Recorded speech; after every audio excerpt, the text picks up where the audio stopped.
बिहार के बाद अब पूरे देश भर में होगा एसआईआर। पश्चिम बंगाल से होगी शुरुआत। जी हाँ दोस्तों, सबसे बड़ी खबर अपडेट आपको बताना चाहेंगे। ममता बनर्जी के होश उड़ा देने वाली खबर अपडेट सामने आ रही है। बिहार में हुए एसआईआर को लेकर विपक्ष के तमाम आरोपों के बावजूद चुनाव आयोग अब इसे पूरे देश भर में शुरू करने की तैयारी में है, जिसकी शुरुआत पश्चिम बंगाल से की जाएगी, जहाँ एसआईआर शुरू करने की संभावित तारीख भी आ चुकी है।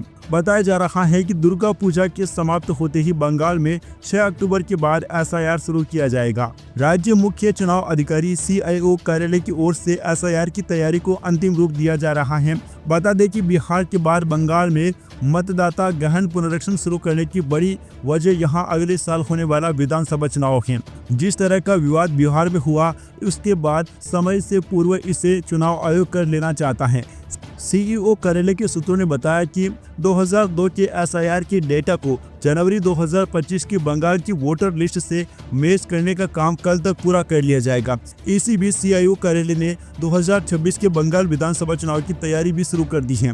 कार्यालय ने election man power management system 2.0 portal launch किया, जिसका इस्तेमाल चुनाव कर्मचारियों की भर्ती और प्रबंधन को आसान बनाने के लिए किया जाएगा। दोस्तों, आपको बताना चाहेंगे कि जब पश्चिम बंगाल में एसआईआर होगा तो विपक्षी पार्टियां पहले से घबरा गई हैं। अभी जो बिहार में एसआईआर हुआ, फर्जी वोटर्स के जो नाम काटे गए थे उसको लेकर भी बहुत ज्यादा विवाद खड़ा हुआ था। ममता बनर्जी समेत पूरी विपक्षी पार्टियों ने इस पर सवाल उठाए थे कि चुनाव से एन मौके पहले कैसे एसआईआर हो सकता है, क्योंकि इनका जो वोट बैंक है वह कहीं ना कहीं बाहर का है, ऐसा आरोप लगाया जाता रहा है। और दोस्तों, बंगाल के चुनाव से पहले चुनाव आयोग कोई भी रिस्क लेना नहीं चाहता है। 1 साल विधानसभा चुनाव में बाकी है, तो चुनाव आयोग पहले ही एसआईआर को पूरा करवा रहा है, ताकि फिर कोई पार्टी ये सवाल न उठाए कि चुनाव से एन मौके पहले ये क्यों किया जा रहा है, या फिर चुनाव आयोग बीजेपी का पक्ष ले रहा है। इस बार तो ऐसा कुछ कहने का मौका भी विपक्ष के पास नहीं होने वाला है। अभी दोस्तों, हाल ही में जो चुनाव हुए छात्र संघ के, इनमें भी भारतीय जनता पार्टी की जो ABVP है